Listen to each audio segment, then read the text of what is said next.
Welcome to Sweet Life Beat Life. We hope this video helps. You start by confirming the compressor PSI and selecting the gun type, because spray pattern depends on that. Next, thin and strain the paint to the manufacturer's viscosity spec so it flows evenly. Once done, attach the correct tip and needle and test on cardboard at low pressure to set fluid and fan. Make small, overlapping passes. Keep the gun 6-10 in from the surface. Maintain a consistent speed. This prevents runs and ensures even coverage. You now refine atomization and coverage by adjusting fan width and fluid needle. This controls droplet size and edge blending. Move deliberately.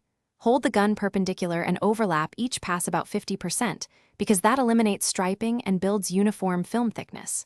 Once you see orange peel or runs, reduce fluid or increase fan, and tweak PSI by about 5-10 PSI. Make progressive, thin coats rather than one heavy coat, and allow recommended flash time between passes to avoid sagging. You finish with a final thin coat, keeping a wet edge and steady motion to lock in a smooth finish. The why is simple: thin layers dry evenly and reduce defects.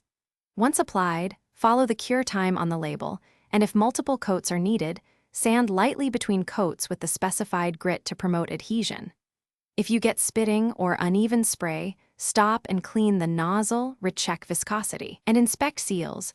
Often a quick cleaning or a 1/4 turn on fittings solves it. Thanks for watching.